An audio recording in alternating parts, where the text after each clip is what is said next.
اعوذ باللہ من الشیطان الرجیم بسم اللہ الرحمن الرحیم هو الذی خلقکم من طین ثم قضى اجلا، وہی ہے کہ جس نے تمہیں بنایا ہے گارے سے اور پھر ایک وقت مقرر کر دیا ہے.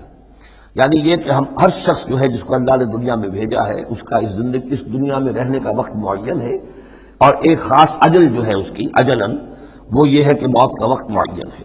وہ اجل مسمى عنده، اور ایک اور ہے مقرر وقت اس کے پاس.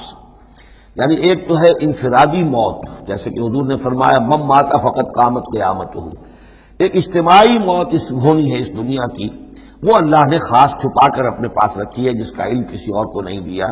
ثم انتم تنظرون مسمى عنده واجل مسمى عنده، اور ایک اور ہے معین وقت جو اس کے پاس ہے. ثم انتم تنظرون، لیکن تم شک کرتے ہو. وَهُوَ اللَّهُ فِي السَّمَاوَاتِ وَفِي الْأَرْضِ، اور وہی اللہ ہے آسمانوں میں بھی اور زمین میں بھی. ایک ہی اللہ ہے، یہ نہیں ہے کہ آسمانوں کا اللہ کوئی اور ہے، زمین کا اللہ کوئی اور ہے.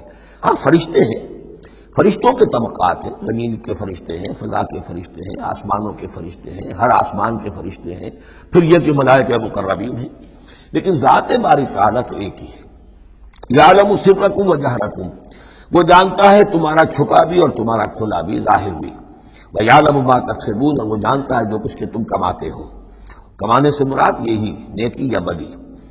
وَمَا تَأْتِيهِم مِّنْ آیَةٍ مِّنْ آیَاتِ رَبِّهِمْ، اور نہیں آتی ان کے پاس کوئی نشانی ان کے رب کی آیات میں سے، إِلَّا كَانُوا عَنْهَا مُعْرِضِينَ، مگر یہ کہ یہ اس سے اعراض ہی کرنے کے عادی ہو چکے ہیں. ہم نئی سے نئی صورتیں بھیج رہے ہیں، نئی سے نئی آیتیں نازل کر رہے ہیں، لیکن یہ اعراض پر تلے ہوئے ہیں. فَقَدْ كَذَّبُوا بِالْحَقِّ لَمَّا جَاءَهُمْ، تو اب انہوں نے جھٹلا دیا ہے حق کو جبکہ ان کے پاس آ چکا.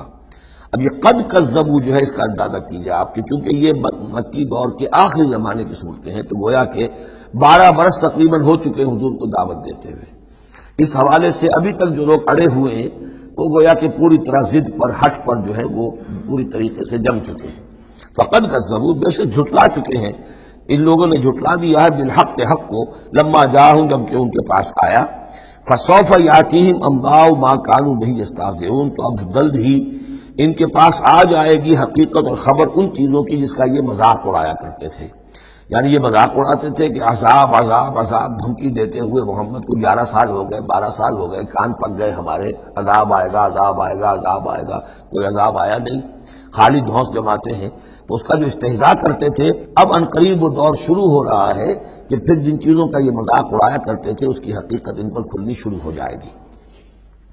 یہ سمجھ لیجئے کہ اس جو گروپ کی 2 صورتیں ہیں، یہ مکیات انعام و اعراف، اس کے بعد سورہ انفال اور سورہ توبہ میں مشرکین مکہ کے لیے عذاب الہی کا بیان ہے. اس لیے کہ عذاب کی پہلی قسط ان پر غزوہ بدر میں آئی ہے، لہذا غزوہ بدر پر مشتمل ہے اس کے حالات پر سورہ انفال، اور ان کے عذاب کی آخری صورت وہ ہے کہ جو سورہ توبہ میں آئی ہے. لہذا یہ 2 صورتیں کہ جو مشرکین مکہ یا مشرکین عرب پر اتمام حجت کی صورتیں ہیں، انعام و اعراف، ان کو جمع کر دیا، اور پھر ان پر عذاب الہی کی جو صورتیں ہیں ایک ابتدائی اور ایک اختتامی شکل کی حامل، ان دونوں کو یکجا کر دیا. تو 2 مکی 2 مدنی کا یہ گروپ بن گیا. الم یروا کما اہلکنا من قبلہم من قرن مکناہم فی الارض ما لم نمکن لکم، کیا انہوں نے دیکھا نہیں کہ کتنی ہی ہم نے نسلوں کو اور قوموں کو ہم نے ہلاک کیا جنہیں ہم نے زمین میں تمکن عطا فرمایا تھا جو تمہیں عطا نہیں کیا ہے.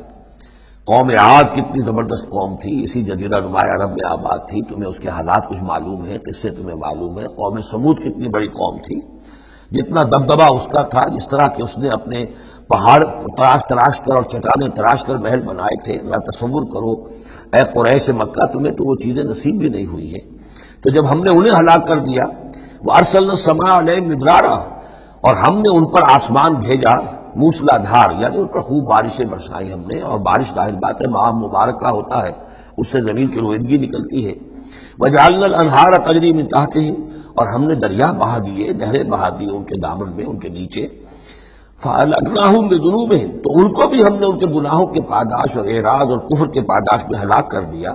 تو مطلب یہ ہے کہ پھر تم کس کھیت کی مولی ہو؟ تم کیا سمجھتے ہو کہ تمہارے ساتھ اللہ تعالیٰ کی سنت اور اللہ کا قانون بدل جائے گا؟ وَأَنشَأْنَا مِن بَعْدِهِمْ قَرْنًا آخَرِينَ، اور ہم نے ہر ایک کو ہلاک کرنے کے بعد پھر ایک اور قوم کو اور ایک اور نسل کو اٹھا دیا. وَلَوْ نَزَّلْنَا عَلَيْكَ كِتَابًا فِي قِرْطَاسٍ. اب یہ اصل میں اس آیت کو سمجھ لیجیے، آیت نمبر 7 جو ہے یہ اس سورہ مبارکہ کا سب سے بڑا مرکزی مضمون ہے کہ حضور پر آخری دباؤ ڈال دیا تھا قریش نے کہ آپ اگر رسول ہیں اور رسالت اپنی ہم سے بنوانا چاہتے ہیں تو کوئی حصی معجزہ ہمیں دکھائیے، ایسا معجزہ جو اب آپ کی آنکھوں سے دیکھیں. مردہ کو زندہ کیجئے، آسمان پہ چڑھ کے دکھائیے، مکے میں ابھی کوئی باغ بنا دیجئے، یہاں کوئی چشمہ نیا نکال دیجئے، کوئی سونے چاندی کا محل دکھا دیجئے، آسمان سے اترتے ہوئے کتاب لے کر اترتے ہوئے ہم دیکھیں آپ کو. تو یہ ان کی طرف سے تقاضا جو ہے زور پکڑتے اور یہ آپ دیکھیں کہ مسلسل چلے گا معاملہ. اب یہ اللہ تعالیٰ کی طرف سے فیصلہ یہ تھا کہ ہم نے ایسا کوئی معجزہ نہیں دکھانا. اب یوں سمجھیں آپ کہ یہ چکی کے 2 پارٹ تھے جن کے درمیان حضور صلی اللہ علیہ وسلم کی ذات آ گئی.